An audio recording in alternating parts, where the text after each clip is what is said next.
અંબાજીના કોટેશ્વર મહાદેવ મંદિરમાંથી 21 લાખનું ચાંદીનું થાળું ચોરતા હડકંપ. રાત્રે 12 વાગે ચોરી કરતા તસ્કરો સીસીટીવીમાં કેદ.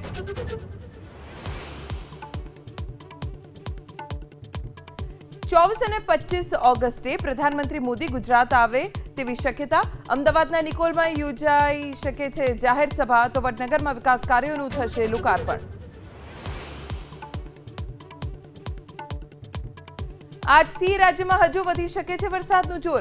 આજે 6 જિલ્લામાં ઓરેન્જ એલર્ટ, તો 19 જિલ્લામાં યલો એલર્ટ. સંઘ પ્રદેશ, દમણ, દાદરા અને નગર હવેલીમાં ખાબકી શકે છે અતિભારે વરસાદ.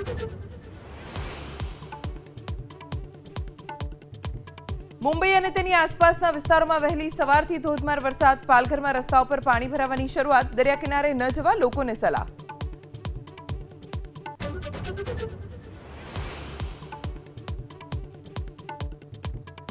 યમુના નદીએ વટાવી ભયજનક સપાટી. દિલ્હીમાં ફરી પૂરનો ખતરો. હથનીકુંડ બેરેજના 18 દરવાજા ખોલી છોડાયું પાણી. નીચાણવાળા વિસ્તારના લોકોને કરાયા સાવચેત.